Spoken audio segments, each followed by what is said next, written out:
go on the other side. And,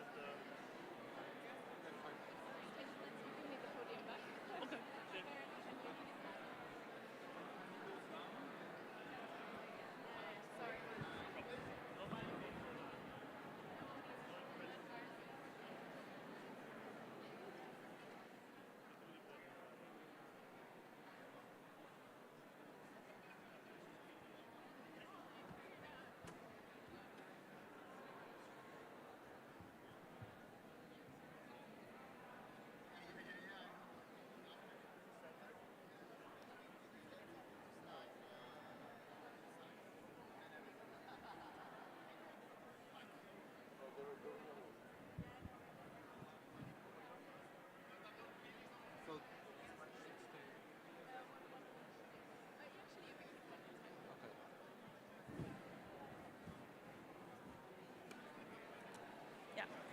So after he finishes.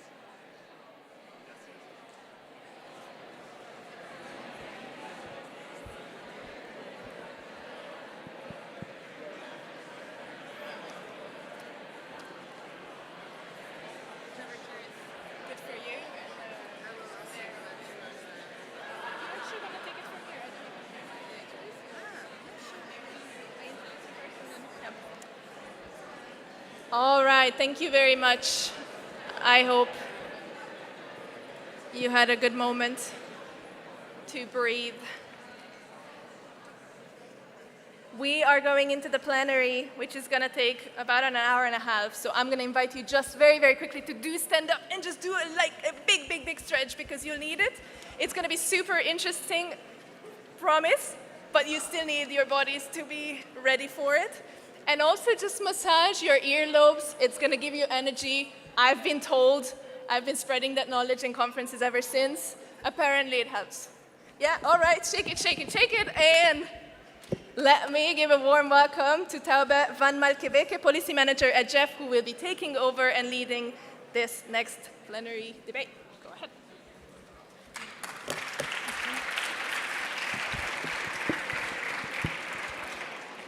Thank you, Elisa, and also a very huge thank you from my side to the previous speakers. I feel very humbled taking the stage after you. Definitely also going into the topics that we will be talking about today or this evening with our speakers that will join me in a little bit. Of course, the EU legislative cycle and the EU policies surrounding the just transition and the energy transition, specifically with the Green Deal, cannot make sense if there is no regard for social justice, which also means global justice. So I'm very, very happy to have the opportunity to talk after you, and I'm very excited also to have a great set of panelists with me here today. The title of our session, Post-Election and Future of EU Beyond the Green Deal, sounds quite ambitious also. But that's also exactly the angle that we wanted to take with this panel. We wanted to take this late Friday hour and a half to discuss really what went wrong and to be also blunt about that, because things went wrong in the last years and also in the election campaign. We want to not drag too much about the current policies, going too much into policy details, but we really want to come together with you also at the start of this Green Academy and inspire you also to think about what a strategy could be to do better for well-being of people and also of the planet. So we aim to look forward to build with the panelists strategic insights that can be contours also of concrete steps towards this well-being, towards justice, both from an ecological and a social perspective. The results of the 24 elections in June may appear to reflect a sort of fatigue, right, with climate and environmental policies, but actually when we look at the data, European citizens still see, apart from migration and security, the environment and climate as actually the main priority that the EU should focus on. So what goes wrong, could you think? We have a lot of inequality, precarity, injustice, as well as, of course, security concerns and so on. The shouldn't come as a surprise then that the space for the transition and also the political space that seems to be there with citizens has shrinked in the last years. How can you think about a global crisis if you cannot afford to pay the house rent or the school bills of your children? And that's what we wanted to take as a starting point of this plenary session. The accelerated green transition depends on creating that space for everyone. And this cannot be done only through green transition policies and specific energy or climate files, but it needs to come with a whole systemic approach throughout all European policies, and not only policies, but also politics. And that brings me to introduce our speaker who will give a keynote speech before we start with the plenary and the panel, which is Rasmus Nordqvist. He is a new green or new elected Green MEP from Norway, from Denmark, sorry. From Denmark, of course, Norway, we wish. And he is also a committee member of the European Green Party. He has worked a lot on topics that we will be discussing today, and we're very excited to hear from Rasmus what has worked, what has not worked in the last years, but also what does he see as key avenues and priorities to look forward towards his well-being, equality, and a better future for people and planet. Thank you, Rasmus.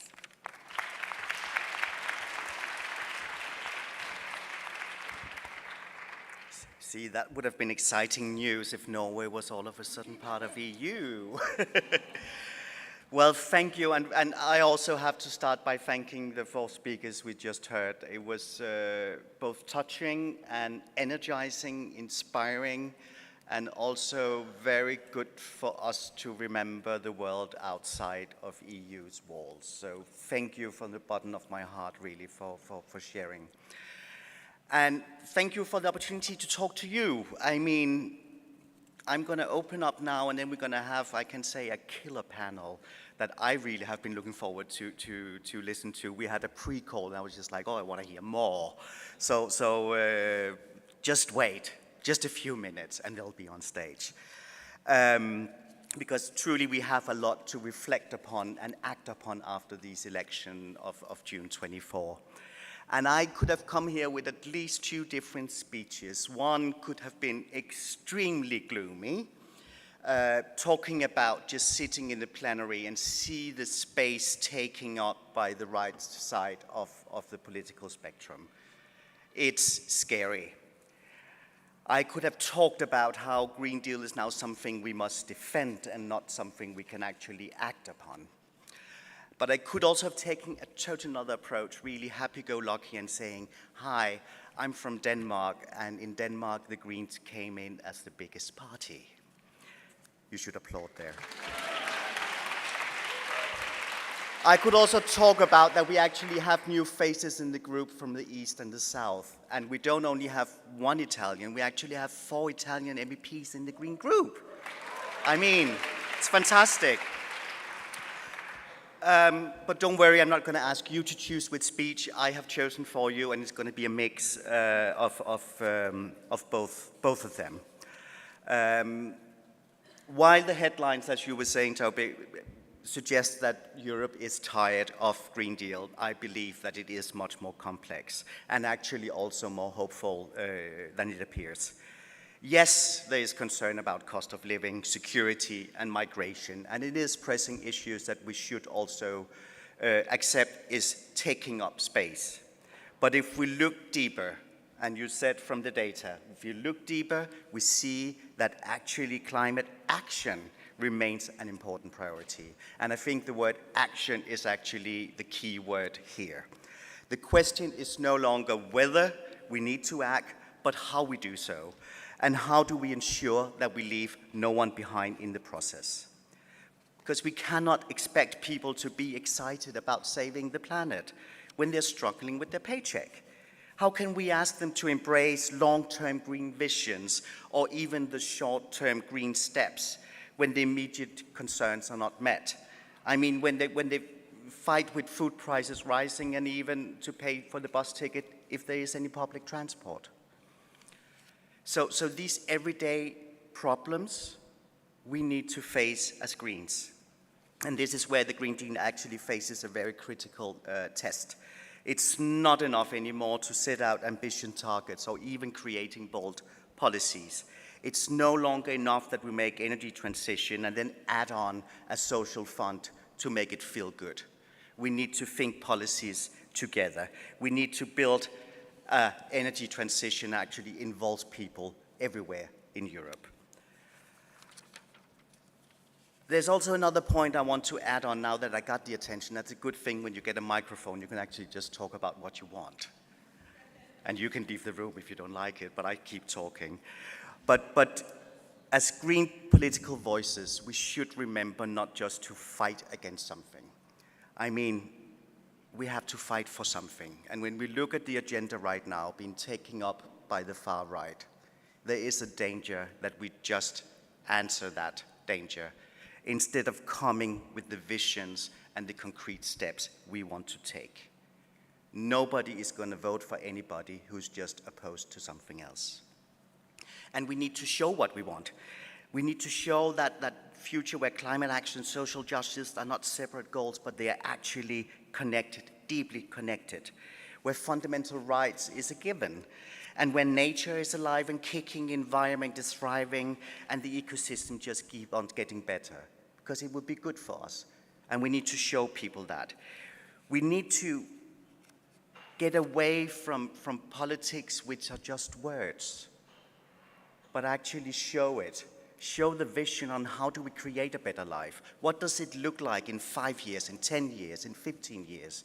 Be concrete and be creative in these solutions that we're giving to people. So it's not something they hear, but it's something they can feel, dream about, and believe in. And that is a change for us, because we are really a bunch of very clever people. We are good at thinking, finding solutions, but sometimes we lack this step of being creative in making it actually sensible for everybody, and not least people who are fighting every day with struggles of paying the rent, heating up their house, or buying food. As the Green Deal have gone out of fashion a bit, new words has come in: industrial policy, competition, security. And I think the big test for us is not just to turn our back on that, but actually try and see how can we meet these words? How can we actually make them ours as well? Because if we believe in industrial policy, yes, let's make it green. Von der Leyen even promised us that. But we are the one who has to come up with solutions. They're not going to come from that side of the plenary in the European Parliament where the extreme right are sitting. And when they say they want to focus on circular economy, I mean, let's take it. Let's come up with these solutions so it's not just an excuse to keep on business as usual and just continuing our way of consumption as it has always been. Let us make it a really sustainable economy that makes changes for people in their everyday life, in how we are actually consuming in our everyday. And also to make it a circular economy for the startups. All these great people that actually come up with ideas and starting businesses all around Europe. I really think it's so important that we create the space for the green future to thrive and make sure that no one left behind, has been said over and over again. But let's show the world that the future we want is full of opportunities, it's fairness and sustainability. But we only succeed in this if we are bold, if we are creative, and if we come up with solutions that will surprise both our political friends and competitors, and not least surprise all the partners from civil society, from movements, activists, and yes, the private sector, because they have to see that the future is green and the future is with us. Thank you.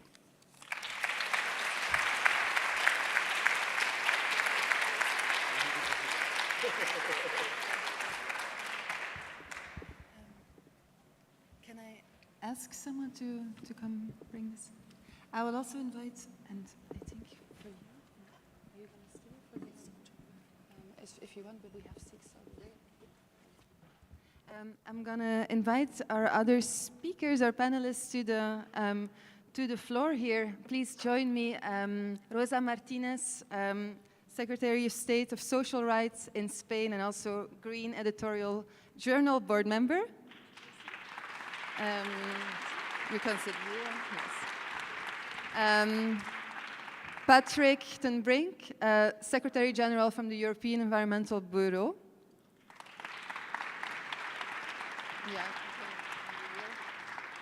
Yeah. Agata Meysner from the Generation Climate Europe President. You can pick a chair wherever you want to sit. Judit Bari, CEO of the Green Platform. And Pablo Sanchez, European Federation of Public Service Unions. Welcome. Yes.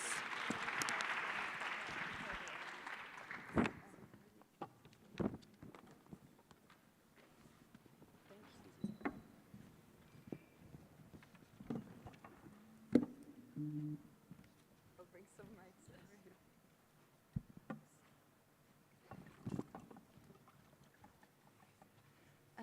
So welcome everyone, and thanks a lot for agreeing to speak with us here at the plenary session. We had a very inspiring introduction by Rasmus, and I think he touched upon a lot of super important points in terms of what we actually need and how we can construct these new strategies and the contours, at least, of the new strategies. And as I already mentioned in the introduction, we really want with this panel to start creating ideas that can also be used in the next sessions of this European Green Academy, not only in the sessions, but also whenever we will have dinner together and drinks, and tomorrow in the coffee breaks. We want this to be inspiring new thinking, new ideas, and hopefully also resulting in concrete steps forward in the next weeks and months. So I think we have a fantastic panel that I'm sure will be able to give fantastic inputs in that direction. And I wanted to start maybe giving the floor to you, Agata. You've worked with Generation Climate Europe, but also I've met you in so many different meetings, and you've always pushed for systemic change and transformative change. Can I ask you, can you maybe openly share some thoughts about what did not work and what can we learn from that in terms of the next mandate or the new mandate that has just started? Thank you. Yeah, absolutely. So. First of all, thank you very much for having me here. I was also there last year, and I have to say the energy really is incredible, so it's really a pleasure. I mean, there are a couple of things I think we need to talk about here. So yes, we are in a very different political context than we were 5 years ago. We have one of the most politically polarized European Parliament. We're about to have like a European Commission with 2 far-right commissioners, and for the first time in 25 years, I think, that no commissioner was actually rejected. So all of this comes at a time where I'm finding myself puzzled, I have to be honest with you. And I'll tell you why, because I talk with different organizations, I talk with civil society, I talk with grassroots groups, and I feel like back in June, and maybe a little bit now, especially after the US elections, there was this moment of, wow, now we have to act, now we have to make a difference because this is really, really bad. But still, I'm seeing that the strategies that we're putting forward, the activities that are being put forward, the approach that's being out there is basically the same. And I think that's something that we really need to rethink, and I really want spaces like this one and many other spaces that I'm a part of to be brave enough, to be courageous enough, to sit in discomfort, to try to understand what does it mean for us to think differently. So there are a couple of points I wanted to bring up, and number one is something that people, I think, fail to understand in a lot of context, is that when it comes to mobilization, we're dealing with a competition of worry. People are worried about a lot of different things, and yes, climate still is one of the important topics, but I think something that people don't realize within a movement overall, and something that I would love to see acknowledged more, is that just because something is right, just because morally this is something that we're supposed to do, doesn't mean that people will do it.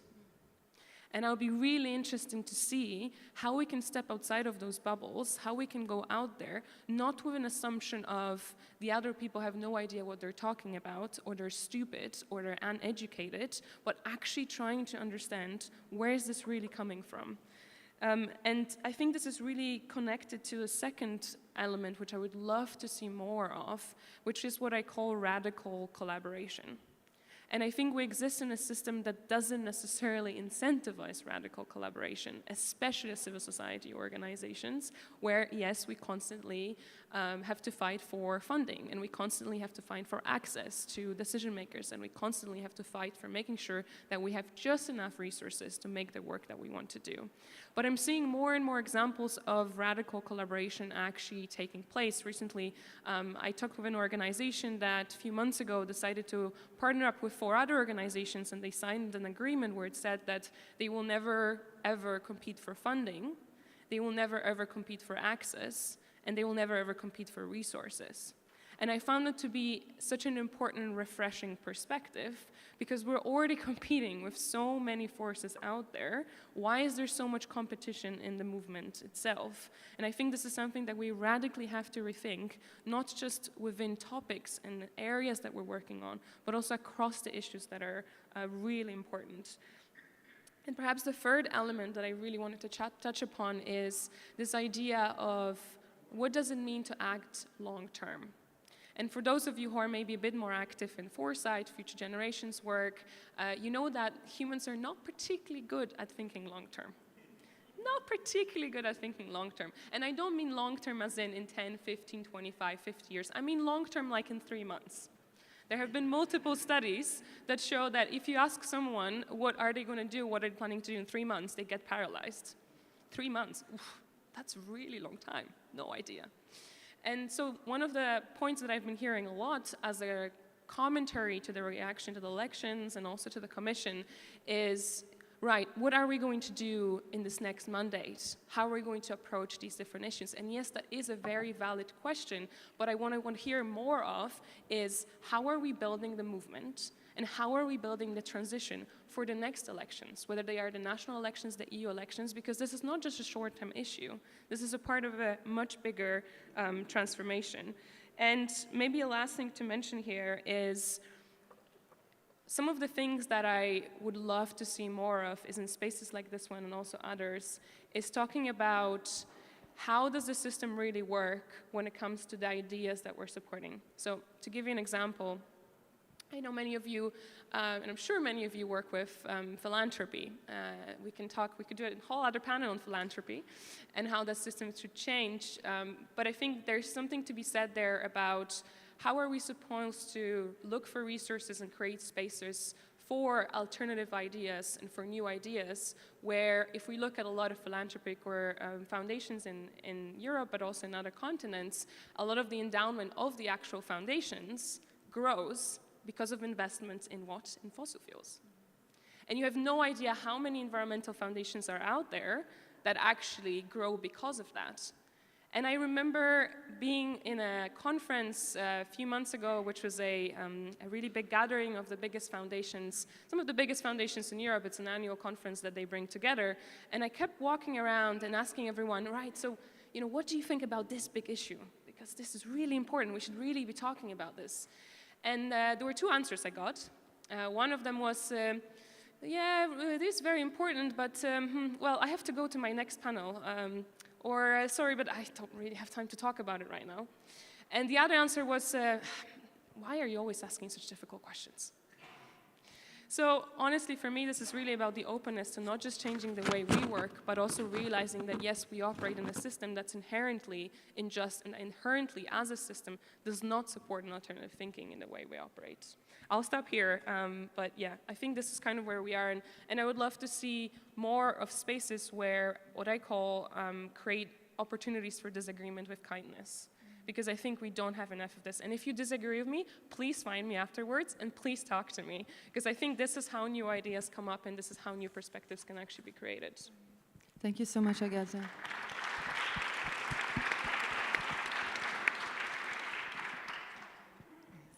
I'm going to first give the floor, and I'm going to also give a mic to Patrick, who is the Secretary General of the European Environmental Bureau, and he has, of course, worked extensively building these coalitions and building radical collaboration or cooperation, I would say.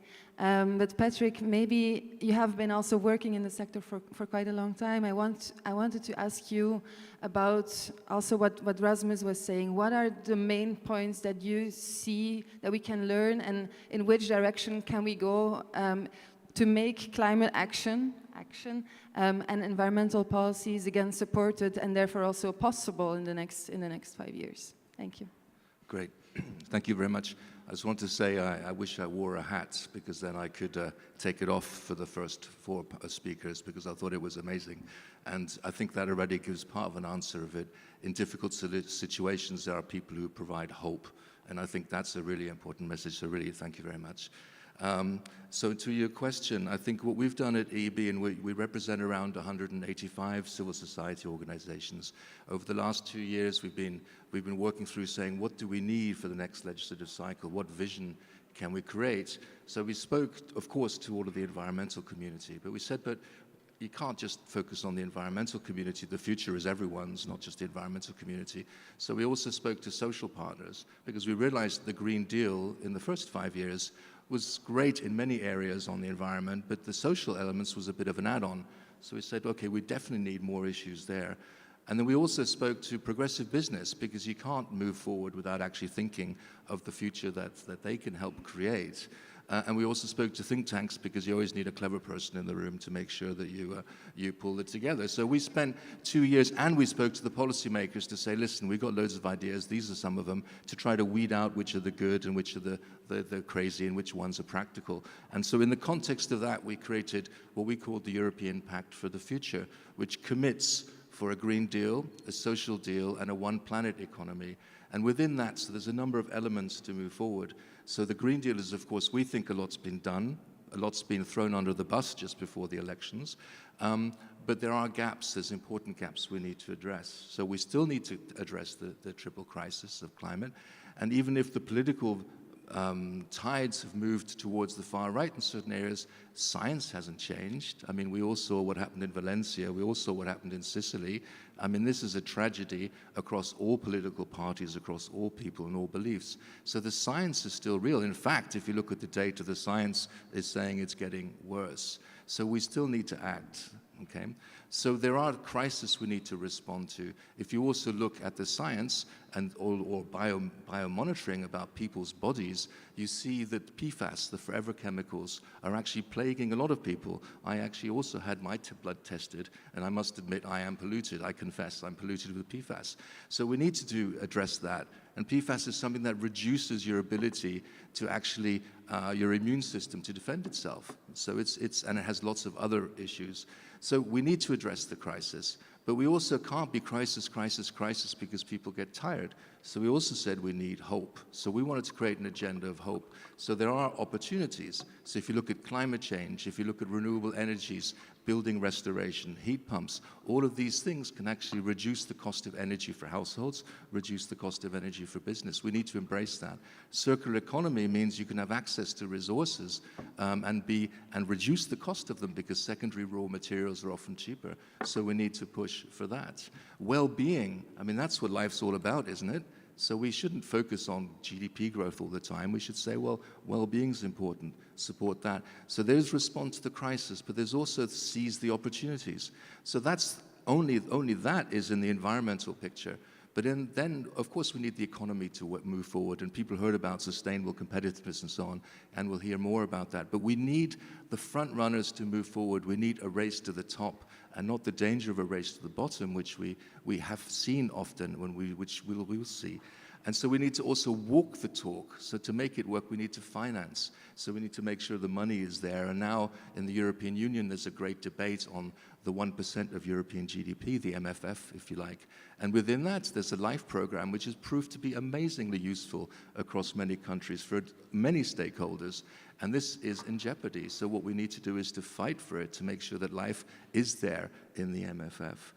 So this is one other dimension. We also need to all of us have choices. We heard before choices for people with certain amounts of money, choices for others. But what we need to do is to put in place a number of measures to make the safe and sustainable choice the easy choice, the automatic choice. So how do we do that? There's a range of tools. We can use green public procurement to pull it. We can use other measures and so on. We need to systematically look, and we need to make sure products are available for people. So that's on the industry side, and within that there's also tax. But then there's the social dimension. How do we engage people? And there's two levels of that. There's, of course, the wider infrastructure and social availability, for example, of accessible public transport. But there's also just doing whenever one does a test on a new piece of legislation, you say, let's do a proper social analysis for all issues, for equalities of income, for gender, for other aspects. So all of this is fundamentally important. And then there's hope. But we didn't stop there. So that's the green, that's the social, and that is also the one planet economy, the business. But there's also a wider issue of solidarity and diversity among nations, among regions. So we need to look and understand Europe is a complicated place. We need to support each other and make sure we have respect the diversity, work on the difference. But it's also about global responsibility. So we have a series of recommendations on that. Europe has a history. We can't deny the history. There is colonial excess, so we should accept it and look at it, embrace it. Not embrace it, but embrace the fact of of addressing the responsibility associated with it. And this is also part, but unless you actually confront your past, you can't actually move to the future. And then, of course, there's two other elements. We need to then implement all the promises. Yes, we need to do that. But we also then, there's another dimension. We actually need to make sure our institutions are ones we trust and respect and have good governance, because that is fundamentally about that. So this is also about democracy, about citizens' rights and access. And it's also about local democracy. And it's about how we speak to different people and how they respond. And I will end there. Back as a scientist, originally from training, the truth is there. The truth is the same truth across all political parties. Okay, there are reasonable people in all parties, and even if some people are generally unreasonable, they may have a reasonable moment. And that's when you come to them and you say, this is the fact on PFAS in your blood. This is the fact about repairability's benefits. This is about how air pollution can actually help your children. This is about how ecosystems and healthy ecosystems can actually lead to productivity and a resilience for the future, and so on and so forth. So we need to speak truth to everyone so that we have a wider thing, or else the parliament will cause problems in the future. But I would like to underline that people in principle are reasonable. People across parties have to represent not just ideologies, but they have to represent the people. And the truth is there no matter what politicians say. And that's, if you look at flooding, it's very obvious. So let's communicate the truth, let's fight disinformation, and let's make sure people take the decisions with the responsibility to who they represent. So I'll stop there. Thank you very much, Patrick.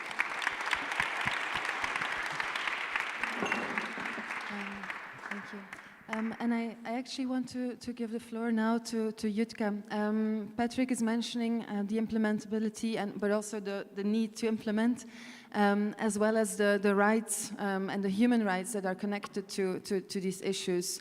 Inequality has been mentioned as well, inequality, and also the justice for minority groups, because oftentimes we see that of course, the climate crisis and the ecological crisis is the hardest for the people that are already in the worst positions, right? But then the transition policies and the Green Deal policies not often also take that into account, and sometimes even can, if they're not designed completely with a systemic view, exacerbate existing inequalities or even create new ones. So I wanted to come to you with a bit of the same question, right? Like, what is your sense about what is in front of us today, and where do you think the focus should be in the next years at the European level to make this transition a success for people and for the planet?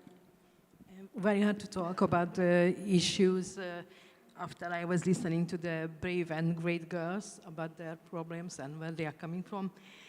But for the second thought, it's come to my mind that Roma in Europe can relate all for their stories. So this is not, I'm not saying something which is not obvious among Roma, but I think it's not obvious for the European communities, because we are talking about 12 million people in European-wide, and I didn't count the people, the Roma communities out of the European Union. When I say we are 12 million in Europe, I mean within the European Union. And what I say for the real solutions, first we need to have a more honest and realistic narratives about the Roma communities, you know, because how they ended up there, where they are right now, in each of the countries around Europe. So how they ended up there. Because very easy to blame those people who don't have any sources, any capitals, they don't own anything, even the place they live, they don't own. They don't own the properties they live in. So this is basically a property rights issue, which we have to handle. And also the other issue is that most of the burden, which is in the last decades happened, before we started to speak about the climate issues and environmental issues, they were already the victims of such political decisions. And what I would say that these people are not recognized as, how to say, like frontline communities. Because we are talking about frontline communities like indigenous people, and when we learn why we are calling them frontline communities, we can say the same for the Roma communities as well. So the first issue which we have to deal with, that we have to recognize that environmental injustice conditions. Because most of the cases, if you go for the local level or national level, their non-equalities and their issues are based on decisions and based on the non-equal distributions. So what we are talking about, it's exactly environmental injustice.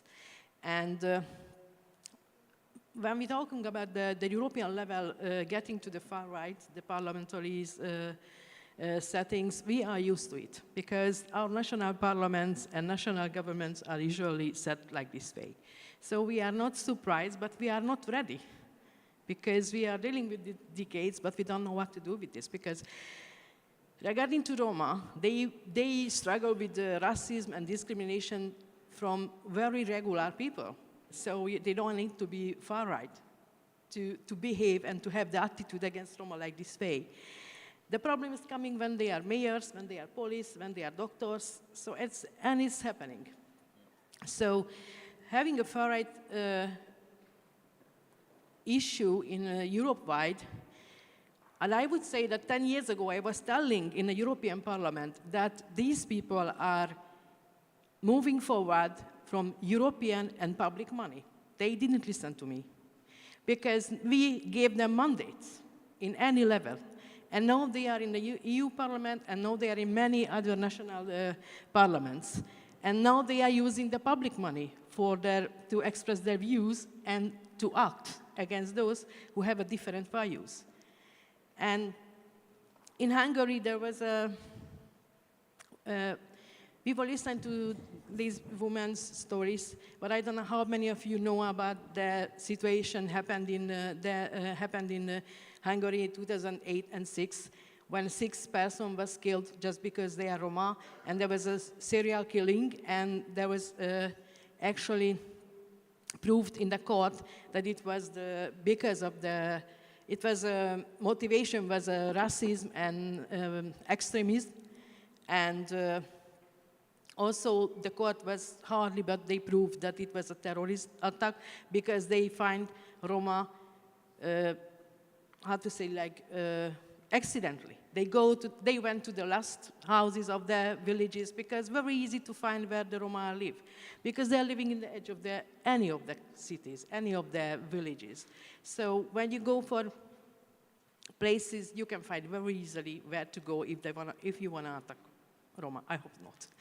But this happened, and the first attack was from far. They were shooting through the windows. And the last attack was inside the house. They went to the house and they shoot one 9-year-old girl in her bed. So can you imagine within 3 months, during 3 months, these people learn how to change their way and method of attack, and nobody stopped them. The whole country was feared. And after it, in 2024, we're still fighting for the government to make this day, when 4-year-old boy was killed with his father, to make it a kind of remembrance day of the country. Because this is not the common tragedy of the whole country. So when Roma are killed, when Roma are excluded, when Roma are facing with the toxic sites and wastelands, they are not taking them as the victims. They always blame for their own life. So that's, we need to change. So we need to have a different narratives regarding to Roma if you really want to change 12 million people. And they are participating as societies. They are in a gray economic sector, in a black market, so they are participating, but in with the less rights around them. Thank you very much. Thank you.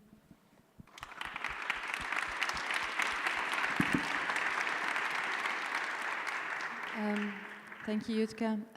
Thank you for really pointing at the problem and at the issue that we cannot look at one injustice without tackling others at the same time.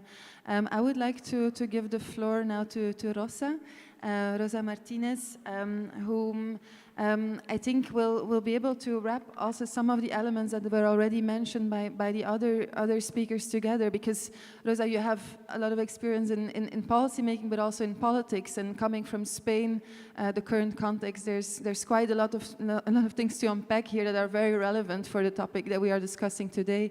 So do you want to share some of your thoughts around that with us? Yeah. Thank you. Thank you, Taube. Great to see you all here. Happy to be with you and to be present 1 year more in the Green Academy. I used also to come as activist. Now I'm coming as Secretary of State. That things happen in life, even if you don't expect it. So I would like to share what I have felt in this year I have been in the office. First is that climate change is not in the agenda. So if you are out of the green bubble, people is not talking, except if there is a heat wave or, as happened in Spain, a big natural catastrophe. But people is not talking about that. Second thing is that Taube mentioned at the beginning the fatigue about the Green Deal. My impression is that it's a general fatigue about politics in general, the current political debate. It's dividing narratives, it's polarization, there is no respect, no values. If you have a political goal, whatever it takes, you will achieve them. So that mood that are currently in politics make that people is not engaged, is completely disengaged from the public conversation. Most of them are not listening at all, and the few of them who is listening, they are listening to the extreme right. Who, besides, they are not providing solutions, but simple explanations. So in this context of really toxic politics, we want to really explain and advocate for the European Green Deal. That is one of the biggest public policy package that the European Union has ever delivered or promoted. Has ambitious goals, reduce emissions, transform the European economy, recover the leading position of Europe in the world. And what that really means, the European Green Deal, is that the state is back. Because if you want things to get done, you need regulation, you need investment, you need planning. And that's public policy. But the reality is that public policy debate is not attractive anymore.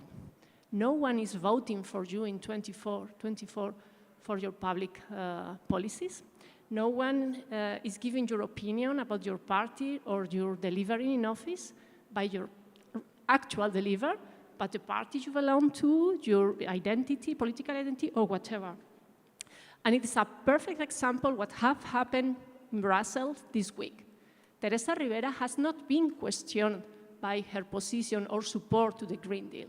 She has been questioned by domestic political issues, by the really tactics about European Popular Party, the relationship, politics balance, but there was not a single idea debate in questioning her for the office.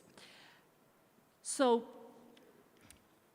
And it's a great paradox, because we desperately need policy at this moment. We need policy most than ever. It's the only way to tackle, the only way to address the big challenge, the big threats that we have as society. Think of any big issue. Name whatever you think: climate change, inequality, long-term care, artificial intelligence, migration, security. All of them need regulation, investment, and planning. You also need strong institutions, committed politicians, and a long-term vision. And that's what's really at the stake, not only delivering an ambitious reducing emissions policy. What's at the stake is real and useful politics, medium and long-term vision in our debates, in our way of addressing citizens' worries, and the role of a state in big crises. We are living a neoliberalism era, but we need to fight again the role of the states, the role of institutions, the role of democracy in giving solutions. So as conclusions, what I would say: for the last 10 years, we have been talking about democracy crisis, institutions, political crises, disaffections, and we are now at the top of the toxicity.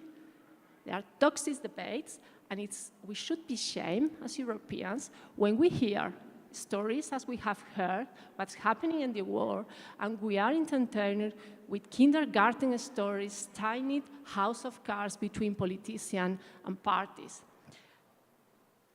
For a long time, I think that the Greens, we have visions. We have a strong policy proposals. We have used evidence, expertise. We have a good set of proposals. We can make us hear in this context when no one wants to debate about ideas. And I think that's the most important thing we have to think and rethink: how to get the debate back to the policies, how to make a healthier debate in politics, because we do need good politics to get policies done. And that's, I think, is what is at stake. We need policy, but we are in the middle of politics, but bad politics. How to bring the debate to the gears again. Yes. Thank you so much, Rosa.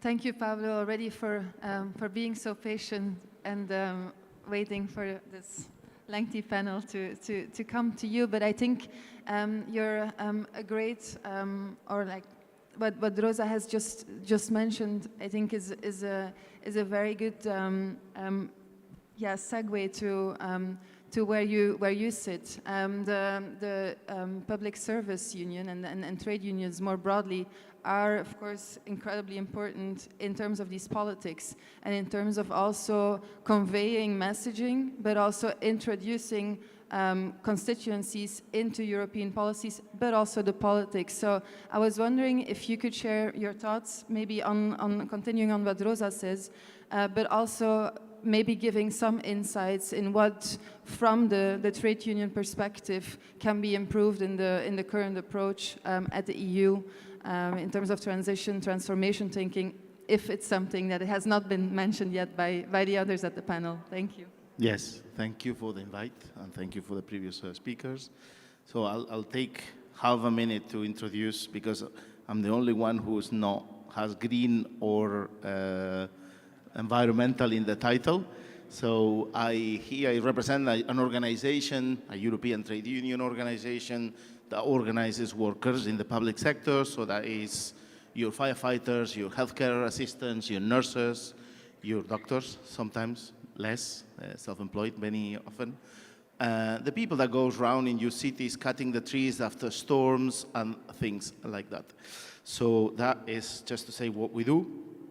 And I think after the elections and after almost any election I can think of recently, the trade unions, for my part in Europe, but globally, should have an exercise of self-criticism, because we believe that we have answers and policy and so on and so forth, but we are not able to, I mean, still today, we also believe, or we like to believe, that we are still the biggest and most democratic organizations and the most representative organization in most developed countries, even if our membership is on decline, as a historic, in the few decades, has gone down. But we're still big, we still have a weight, we still have capacity, but we're not able to mobilize the rest of society in order to actually change those elections. The proof of the pudding is the American elections, if you really think about it. So we need to be honest, and we need to be honest with the rest of allies, the green, left, well, I would say social democratic family, if you want. Some of our members are very close to them.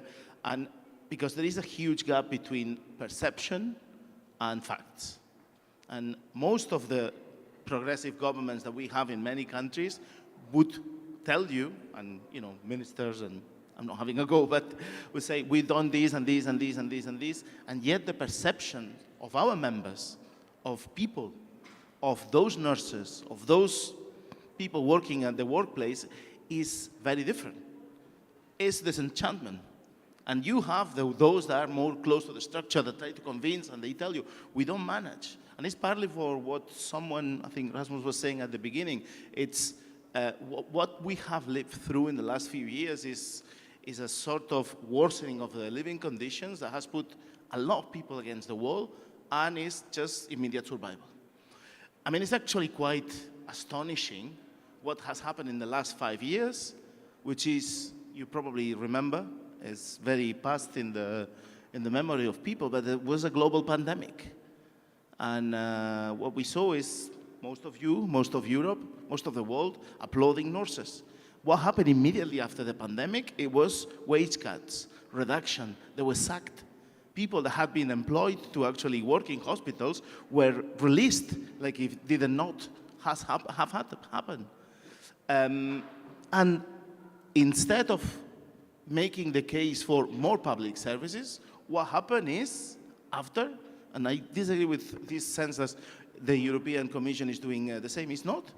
I mean, the first thing that they did today in the Council, von der Leyen, is basically undoing all the social policy in an omnibus law. This, for those that know in the countries where there has been omnibus law, I'm from Barcelona, so we had one many, many years ago before all these independence shenanigans. It is the let's privatize everything we can. And with the talk about bureaucratic burden, the Draghi report, competitiveness, and I cannot relate with this talk at the EU level with my members. How is a kindergarten worker going to be competitive? Competitive to what? How is a long-term worker competitive? How is a nurse competitive? Against whom we are competing? We want to take care. My members want to have the time to work decently and get paid. And actually, paid is not the main of the concerns. It's actually having more hands to do the job properly. So these talk about we need a European tank because our countries are building 20 tanks really doesn't match with the people I represent. Look, everyone knows that there is climate change. And yet, the number of firefighters in Europe for the last few years has decreased substantially. The population keeps growing up. As we saw, what is now, a month ago, extreme weather situations are on the rise. Useless politicians are taking office. And that the combination of useless politicians and extreme weather conditions is death for hundreds of people, as the people in Valencia know. Valencia had a major fire a few months before, so it seems a cursed city. How do we talk about competitiveness when our social fabrics are basically going away? How do we do that? And it's quite funny, because I get all this competitive talk, and I was, luckily enough, in a meeting with someone from the business organization, the main business organization in Brussels, Business Europe, and when they talk among themselves and they don't know I'm in the room, they were saying, oh, we're very competitive. like for the Mercosur agreement, except for a couple of agriculture sectors, we're really going to sell more than what we're going to buy from the Americans because so it is just an excuse to do away with public services through privatization. So, and that was the collapse of my notes. So in a way, and I'll finish with that, two very short points. 15 years ago, with the European Environmental Bureau, we ran a campaign. Some of you were involved. We collected 2 million signatures to promote, or to the European Union declare water as a human right. It was a successful campaign. We had actually a good mobilization in Hungary, thanks to, sorry for the formulation, but Fidesz mayors were cutting water to Roma communities, and there was a big mobilization, and we actually got the minimum. Today, in Europe, what we see is the water lobby running a European citizens' initiative, not for the human right to water, but to make the water sector more competitive. So if you ever get to be told to sign a European Citizens Initiative now, say no, don't sign it, don't push it, don't promote it. And it's not the only one. Plastic straw. You remember Trump saying, oh, the straw. Capri-Sun is running, as we speak, a campaign in Germany to bring back plastic straws. Ryanair is running a campaign to open skies. So we are losing elements of democracy because big corporate multinationals are basically playing that game. So in that context, I think we need to, as I said, be critic, do an exercise of self-criticism, see if what we've been saying is not correct, and unfortunately, or fortunately, I'll let it to you, I think we need to gain back public space. We need to take the streets. We have to take the streets again in order to change this balance of power. And it's urgent.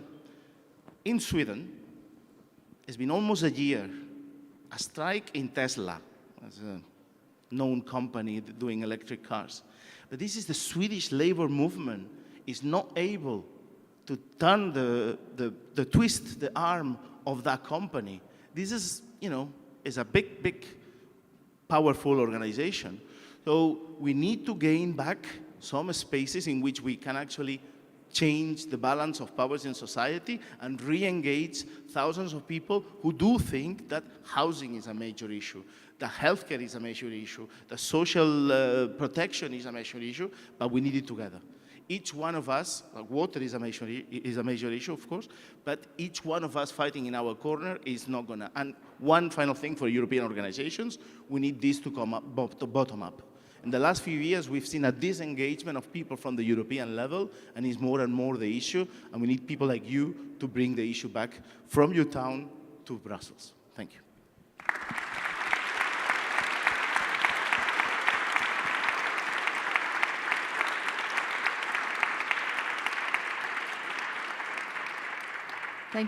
Thank you, Pablo.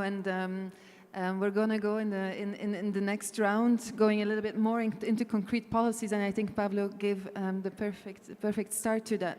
And it has come up also in the previous panels that I was part of today, as well as in the opening of Rasmus, and now with Pablo. And we cannot look past it. I guess the competitiveness framework, right? It's like this big cloud hanging over us all, and some people, organizations, I also think think tanks and political actors seem to try to make it fit to some extent, or try to do their best to make it fit for their purpose, and try to indeed take an angle towards its sustainable competitiveness, competitive sustainability. These kinds of approaches I've seen because it is there, and we, at some point, indeed, or to some extent at least, need to try to work with it. At the same time, I very much appreciate also what Pablo was mentioning. It is as an end goal, just not fit for purpose. We are still working on the well-being of people and of our environment. So, and for that reason, I agree very much with what Pablo was saying, and I want to give the floor also to Patrick, because we discussed a little bit already in our pre-talk about this issue and about the sort of balance or dilemma around it. Do you try to fit in this framework, or do you try to push for an alternative, or do we sit somewhere in between? Thank you. Yeah, thanks for the easy question. I think the framework hasn't been defined yet fully. I mean, there's indications if you look at the political guidelines of Ursula von der Leyen, there's certain comments and so on and so forth. If you look at the mission letters to Teresa Ribera and to Séjourné, there's certain elements. But I don't think it's been defined yet what this sustainable competitiveness is. We have no problem with a competitiveness towards in a race to the top, so that who can be the first to have 100% renewables, who can be the first to have clean water, who can be the first to have safe chemicals. I think that makes all the sense in the world, because then it's competitiveness with a means to an end, because competitiveness is not a means in itself. So I think we should look at the clean industrial deal, which is going to be the litmus test to whether Ursula von der Leyen sticks to her legacy and her commitment, or gives in to other forces, especially the deregulatory side. So you have I think it's important to underline that there is an agenda of hope around the clean industrial deal. So if it takes an approach of actually looking at a holistic picture of all the pollutants, so not just decarbonization, but depollution, getting rid of toxics, embracing the circular economy, also looking at the interactions with ecosystems, then there's hope. If it actually focuses on, it uses regulation to push it forward and recognizes that regulation is actually a driver of innovation and competitiveness. And Draghi, I'm sorry, he's an intelligent man, but there he was fundamentally wrong. Legislation actually is a driver of innovation and competitiveness a long time. Also, if the clean industrial deal takes a long-term perspective and short-term, so what can we solve now, but with an eye on the future, rather than purely the short term, then there is an agenda of hope. But the alternative, if it goes down the route of being inspired by the deregulation lobby and being inspired, for example, by the new American administration, then it is going to be a disaster.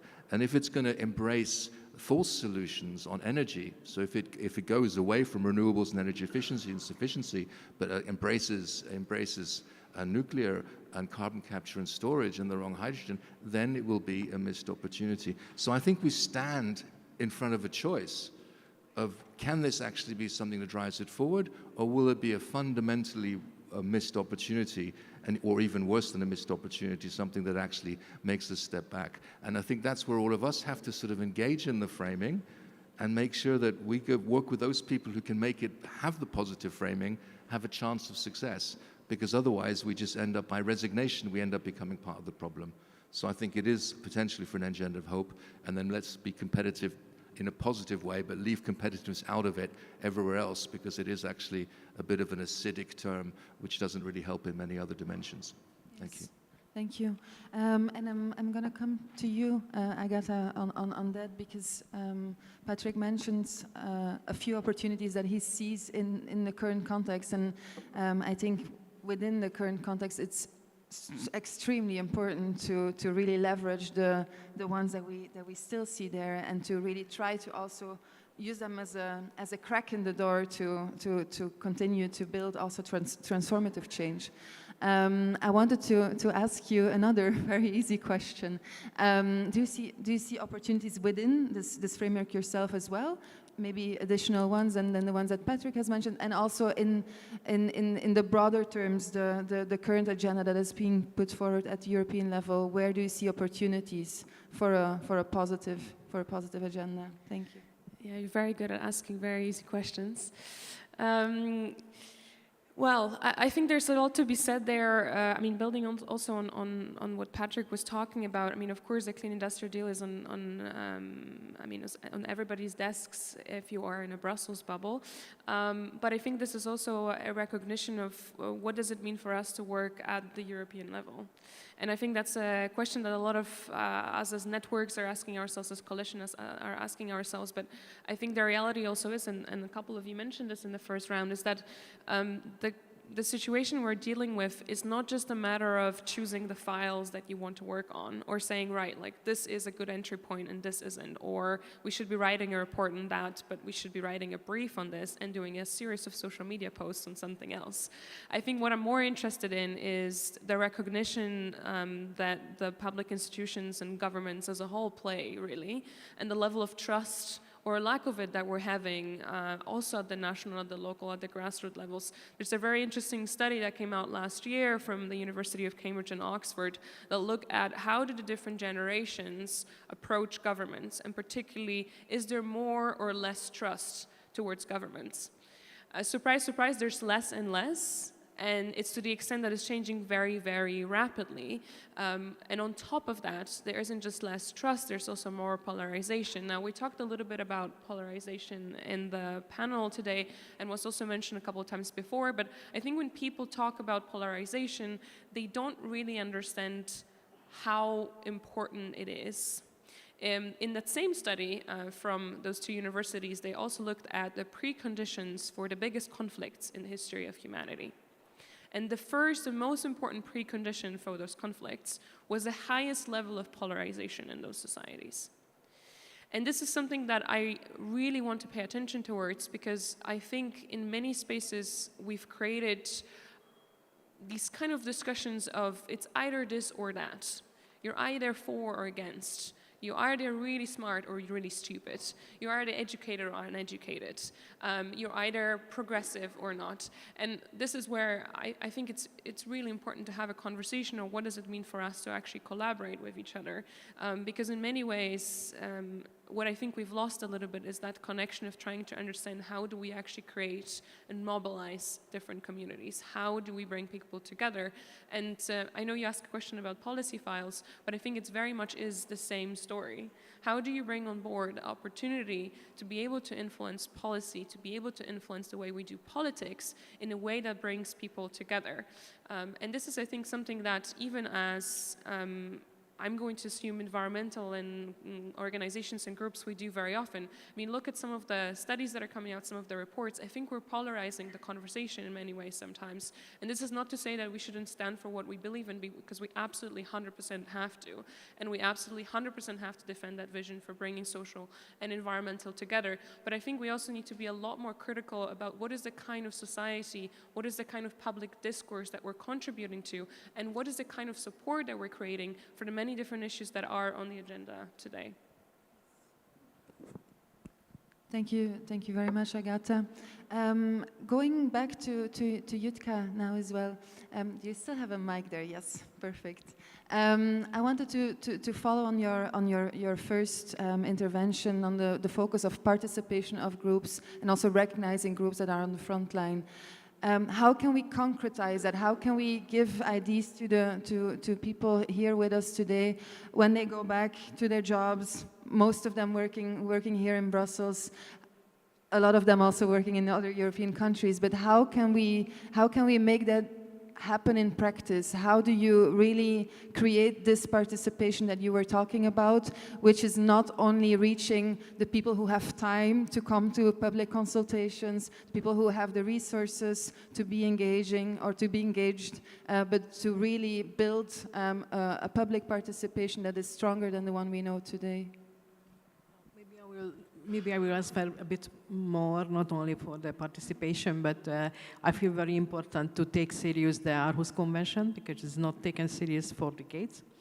And of course, most of the people are not aware about the existing and the environmental laws, which is based on the Aarhus Convention, in Hungary at least, is based on.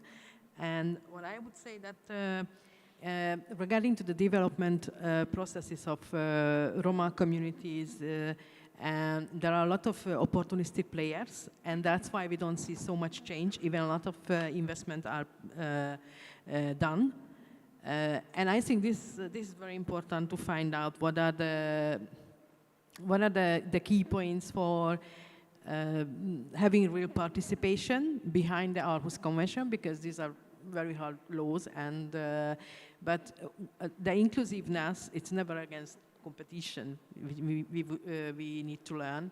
So, and when we're talking about that, we have to deal with those who are going to lose, and they will lose more than they are already behind something. I think the language also should be changed, because I heard many times that there will be communities which are going to be a loser of the climate goals to achieve the climate goals, but I never heard that we need to make them competitive, because The education, for example, the education special, the profession, how to say, like the occupational education is not ready for the green transition.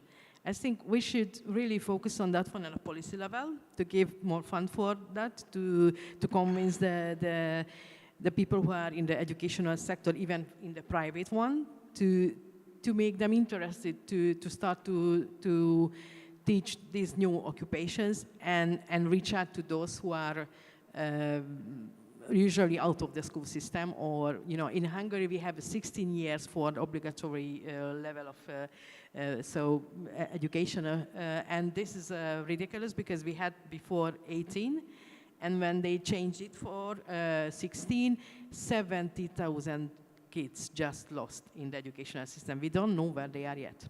And so there is no any research on that one. But I would say that as a policy recommendation for helping the participation and the benefit, because not only participate, but to make sure that they are benefiting from the new policies and the transition, that we need to invest much more for the resilience process.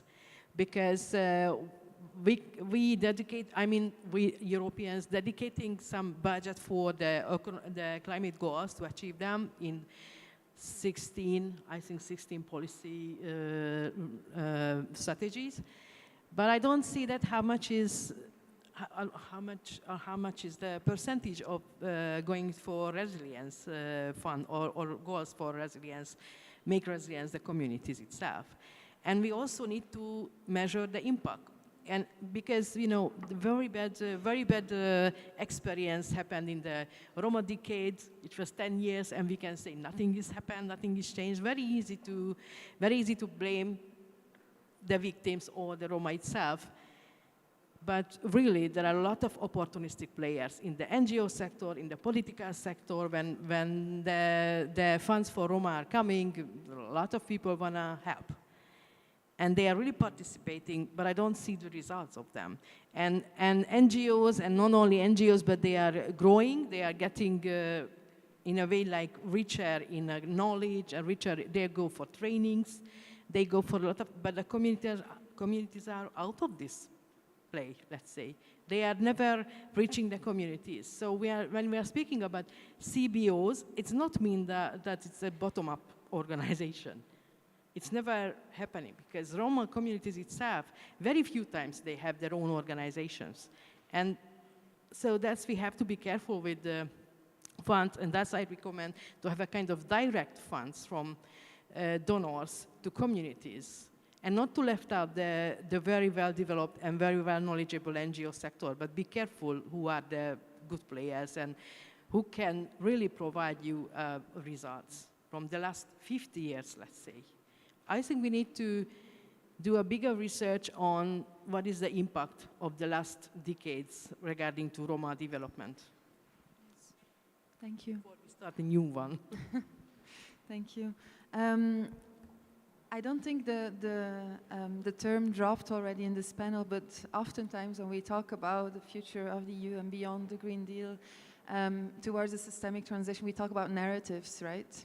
And I think all of the interventions kind of alluded to it, and it also comes down to the narratives and to the politics and to the selling points, not only the selling points, but also the effectual or the effective policies. But you need to be able to explain it, it needs to be clear, and it needs to also contain an offer for people. And that brings me back to you, Rosa, also building on your last intervention about the importance of politics. What is not working with the narrative, and where should we focus on how should a narrative look? Let's me start with a story or lesson learned from the last devastating floods in Valencia. The first days, the assistance, the help took some time to get to the people who need it. And there was a message on social media that was clearly an intoxicating goal that the state failed. So the state didn't respond. So it was not exact, exact because the destruction was so massive that it was difficult to get to some places. But there was a genuine feeling for people that no one came to secure us. The lesson is, when the time comes, people want policy. The second lesson is that something that Valencia showed us, but other European floods or wildfires or the pandemic or the supply chain crisis or the Ukrainian war is the fragility of our societies, the fragility of our lives, of our economy. And people feel uncertain, people feel fear that a big or a tiny wolf come and blow their straw or stick houses. Do we always remember the Three Little Pig tale? So people feel they live in a straw on a stick house and anything can blow up. And that's what we need to tell people, that we need strong policies, we need strong institutions, and politicians need to give them certain protection, provide them a net if they fall to gather them, or even to avoid people fall. If we think in our welfare state, it is about 80 years old. It doesn't protect people in the same way as it used to, because society has changed. The threats, the risk, the social situation has completely changed. We need to adapt the welfare state to our societies, to climate impacts, to people mobility, to the new job market. And that's part of the social dimension of the Green Deal that we need to build up. Of course, how we address, how we protect people from the social consequence of climate change. But also we need to include in the Green Deal the social protection, how we rethink, how we reshape our social protection that is more flexible, that's agile, and meets the current needs. And in my opinion, and Pablo will agree with me, we need to include public services in the European Green Deal. I'm very fond, and I advocate for something that the Greens defend like a decade ago. Public services jobs are green jobs because they have a low carbon footprint, they bring an added value, a well-being to the society. Why not talk about care jobs as green jobs? Long-term care systems, public transport, social services, health system, education system, that's something that had to be in the European Green Deal. And it's something that we have, if we manage really to bring all this together to address in a global way climate change, long-term care needs that we will have, job market, inequality. We are giving people an horizon. We are providing security. We are feeling them that someone is looking after them. Because I think that's what people is missing. Having security, comfort, make them trust again in institutions, in politics, in politicians. And I think that we really need to feel people that they live in a brick house, not in a straw or a stick house that any tiny or big wolf will blow up. And I think that is a narrative that is appealing because we don't know what's going to happen. Everything is changing too fast. And it's our responsibility to provide security and to provide an horizon. Thank you very much, Rosa. I'm going to give the floor to Pablo to I think build on that, the public services as part of the Green Deal, maybe in particular. Do you have any concrete ideas? I'm sure you have worked on proposals around that with EPSU.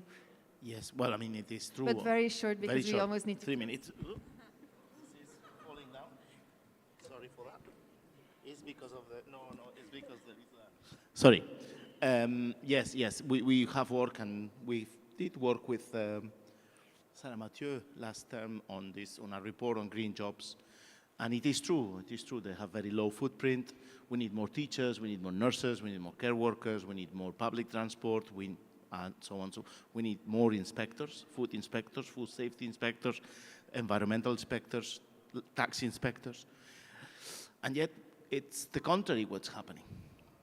And it's the contrary, because on the one hand, we have very strong EU plans that are very long-term, like initiatives, deals, pacts, and a toolbox of words that are long-term implementing policies. But what is tomorrow happening is, I lost the count, so I don't know if any French can help me, but like 12 billion cuts in public spending in France. And I can go on and on and on in countries. There is a general strike next Friday in Italy. We had a general strike 2 days ago in Greece, because there are cuts happening again. We're back to austerity. I mean, just before the European elections, the Parliament put again the Growth and Stability Pact into motion. After the COVID, with a press release, the European Council suspended the Growth and Stability Pact, the six-pack, the two-pack. I mean, on the one hand, you have this policy that is like the Green Deal or the Clean Deal or whatever the final name will be, which is a long-term strategy of investment and so on, but the cuts are for next year, for the next budget. This is, I don't know how many less teachers in France. France, I don't know, you still remember the Gilets jaunes. Many doctors, many nurses, less nurses, and so on and so forth. And in this equation is where people disconnect, because you get this kind of permanent hammering about, well, Green Deal, blah, blah, blah, blah, blah. But then there is no nurses, there is no doctors. There is, I mean, the unions in Madrid just took the region to court because they've privatized the, it's a bit technical, but I will be very fast. They privatized a section of hospitals and endangering patients. The very same region who's telling nurses, you can be a doctor because they don't have enough doctors. It's regional in Spain, and we have a very particularly nasty region in Madrid government. So I think this gap is what we really need to address. We cannot have discussions, and this is also us. I mean, we need to breach the need for the today and tomorrow, and for people is to have classrooms for the children where there is not 35 students and one teacher who's on burnout regularly. I mean, or when we have a government saying we need to activate long-term unemployed, which is people basically are disabled. This is happening in Belgium. One fact which is extremely telling of the situation we are facing. In Brussels, well, in Belgium, there is this thing which is social protection. When you have financial problems, you're going to ask for help. CPAS, for those that live here, 40% of the workers of the CPAS, so the people that help people to actually get funding and pay, are entitled to apply for help for themselves because of the low wages. Just think, how is the system going to work if those that are actually providing for the more in need, they need themselves support.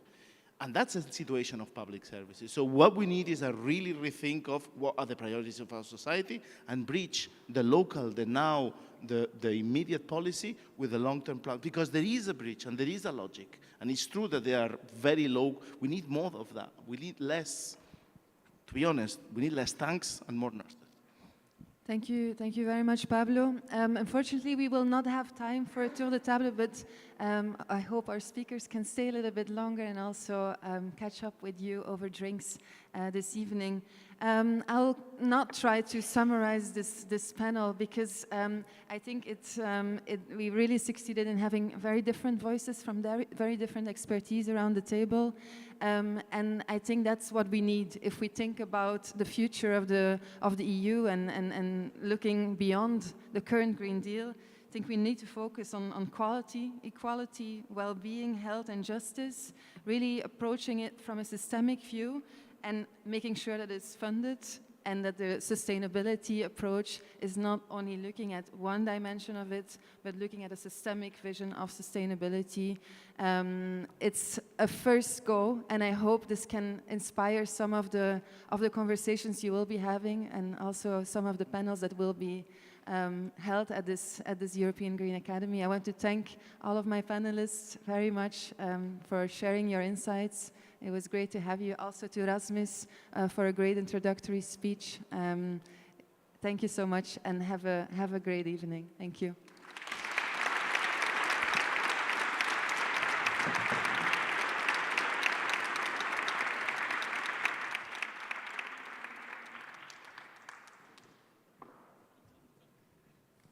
Thank you so very much to all of you and also to Taube for moderating this session. Thank you all.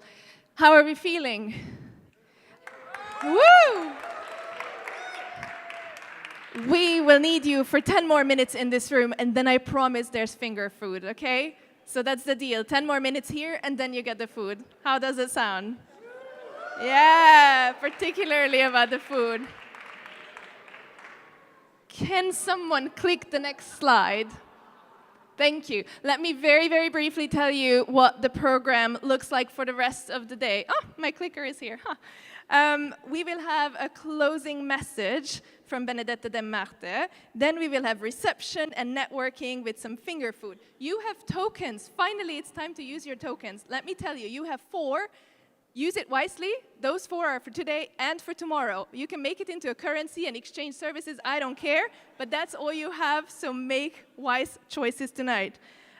We will have in conversation with Agata Meysner, one of the panelists from before, at 8:15 actually. But that means at 8:15, whoever's in this room, not in the cinema as in the program, but in this room, we begin. Please come forward if you're here, so we fill the room and make it cozy. If you're not in this room and you choose to miss that session, you're missing out, but please keep the noise to the lowest possible, but as you could hear, there's a lot of echo in this space. So you can use the space upstairs on the first floor at the end of the corridor for chats, or the foyer, but please don't have loud chats down there because that's really bothering for the space. We also have a climate comedy, How Not to Be a Climate Activist by Cass Hebron later on at about 9:15. Super fun. Please be here. It's going to be great. Tomorrow morning, we start at 9:15, and I mean sharp, much sharper than today. So please, please, please be here by like 9, get your coffee, and then we start at 9:15. That is it.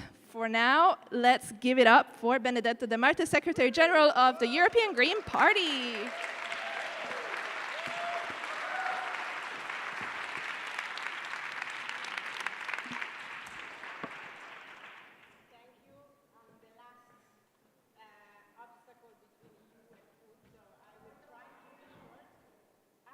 Doesn't work. But I mean, normally people can, yeah, now it works. I was about to say, normally people can hear me even without the microphone because I'm a loud Italian. But yes, I was saying that I'm the last obstacle between you and dinner. So I will try to be brief, although this is definitely not my specialty, as those of you who know me best can confirm. I want to say that in the last weeks, I've done only 2 public events, and after the American elections, and the last one before this was a meeting I did last Friday with around 400 kids below 10 years old in Milan in an elementary school. It was divided in 3 different cycles, and it was like one of the things that gave me the most hope in the last months. And this one, I think, this event that we're having today is the second one only after that one, because obviously it was also a very, very, very, very rich day full of important stimulus and also meetings and seeing so many of you that also belong to different let's say, words was really enriching. So I will just try to sum up some reflections that I had after listening to the day and in general thinking in these very difficult times how we can look at things from a perspective that can really give us back some energy to fight back. So first of all, obviously, as the Secretary General of the European Greens, you will forgive me if I look at things really from a perspective that is a little bit more political and party political, and looking a bit from that angle into how we can build, as I was saying, an alternative and something that can stimulate us to fight back in these difficult times. Because my analysis and my feeling, and I'm pretty sure I'm not alone, is that we now are in a bit of a moment of despair. I mean, especially after the American elections, I think a lot of us find themselves, if not lost, but at least a bit in a way where they are reconsidering and thinking how these battles that we normally want to carry on together can be fought. And I think this event comes at the perfect timing in this sense, because it's really right after the EU elections and US elections, at the end of this cycle and at the beginning of a new one, bringing us together to really reflect. And then I think that we found ourselves from a moment in which we were almost sure or feeling that we had almost conquered, to mention Gramsci again, I think Dobrica did it earlier, we almost had conquered the cultural hegemony, in 2019. We felt we were very close, and now all of a sudden, very fast, we feel this cultural hegemony is escaping us, and someone else is conquering it, actually. And this went at a speed that we didn't think could go. I think it took us by surprise, even as Greens, but as everyone who shares our values, this went really, really fast. So for me, what I get from the event that we had today and from the different voices that I've heard are essentially a few points. The first one is that I think that as Greens, but not only as Greens, as in general people who have been fighting for many, many years against the climate crisis and for, as we heard today, a green and social deal, we need to get out of the phase in which we accept to be defined by the others. So we have been going through a phase of backlash that has been very, very hard on us, and this has led us also, has led many of us to self-identify with the criticism that we received, which is a criticism that we, of course, need to listen and need to learn from, but should not be the basis of who we identify with, because I think that the first step to reconquer space and reconquer power, it is to be very, very self-confident on our feet and go out to the public with the story that we want to have, the narrative that we want to have. Stop being defined by whether it comes from the far right or whether it comes from some parts of the left, with the story that others want to say about us. I think this is the first step of the reconstruction. We need to be safe on the, and for this we need to do work. The work is, which is as we were saying in this panel, which is the solutions, which are the policies, which are the narratives that are the ones that we choose for this phase of our history. What is the strategy that we choose, the political positioning that we choose for this phase of our history? But once we decide this, we need to be self-confident on our feet. And why we need to be so self-confident? Because for me, in this moment, starts a phase, and this event is really the perfect demonstration of this, of strategic alignment, meaning in a more difficult time than the previous ones, we now need to build many more alliances than we used to build. This comes as in a phase where a lot of other actors, and it's not only the civil society, but it has been repeated by many of you during the day. It's also the businesses. It's also, indeed, the trade unions. It's also the churches. When I think about very weird allies, I think of Italy and the churches, how much they are an ally on migration, for example. It's not always an ally that you might want to have, the Catholic Church, but I think it's the typical example of places that you have to go and reconquer strategic alignment with. And it was mentioned several times, we need to be able to go into also the uncomfortable conversation. I think Agata said earlier, we need to go into disagreement with kindness. I think we need to go also this agreement with less kindness, because this is the times we are living, unfortunately. They are not times in which you can afford always to do it with kindness, but in general, we need to enter conversations also with parts of the society that might share parts of these values, but they are not sharing all of them, and they also want different solutions from us than the ones that they think we can provide. So all of this passes through a phase of this strategic alignment with a lot of people and actors. This event is a very, very, very good example, because there is a variety and it's very wide, but we can do even more. We really need to go farther into the publics we speak to. And then I think all of this needs to lead us to a long-term plan. And I mean this as politicians, but as I said, also with these parts of the society that share or partially share the values we have. And this has been also said in the previous panel and also in others. We need a long-term plan. And a long-term plan, we need it also because I think the far right is showing to have a long-term plan as well. And they're showing that they have understood also what they can use the European Union for.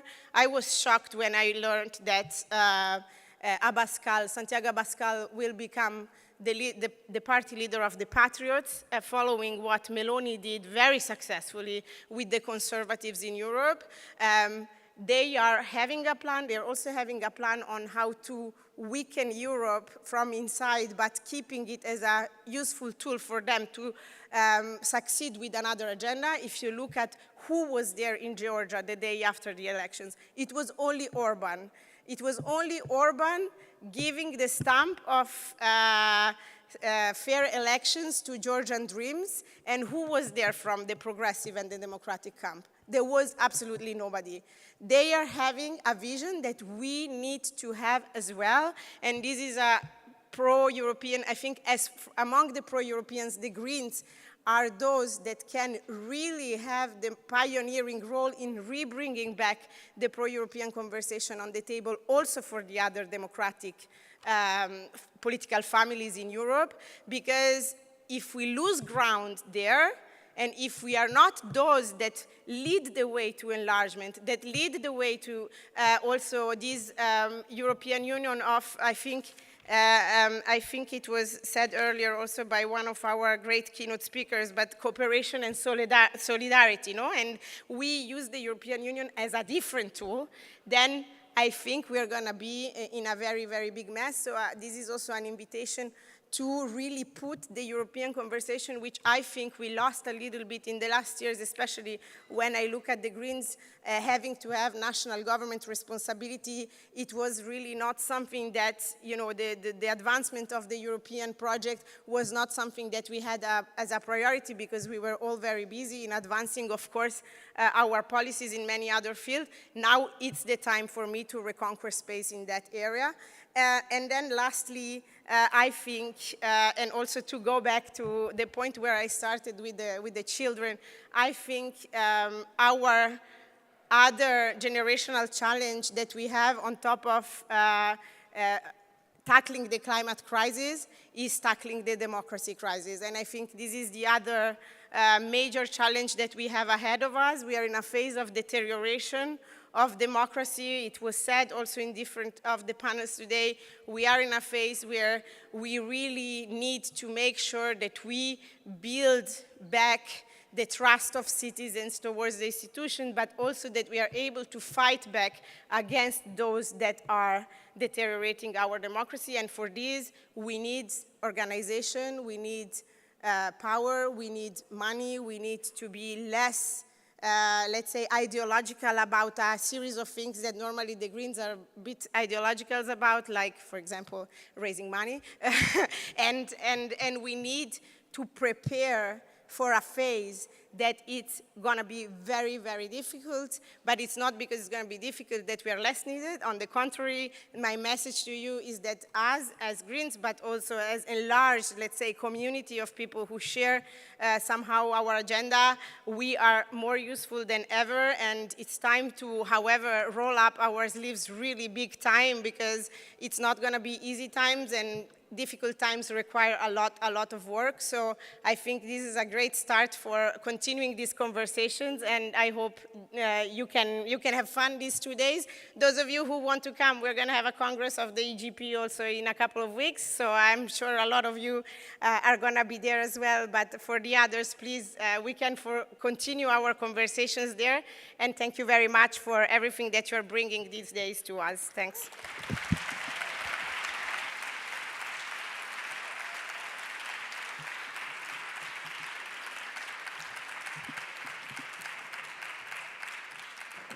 Enjoy the reception. See you back here at what time?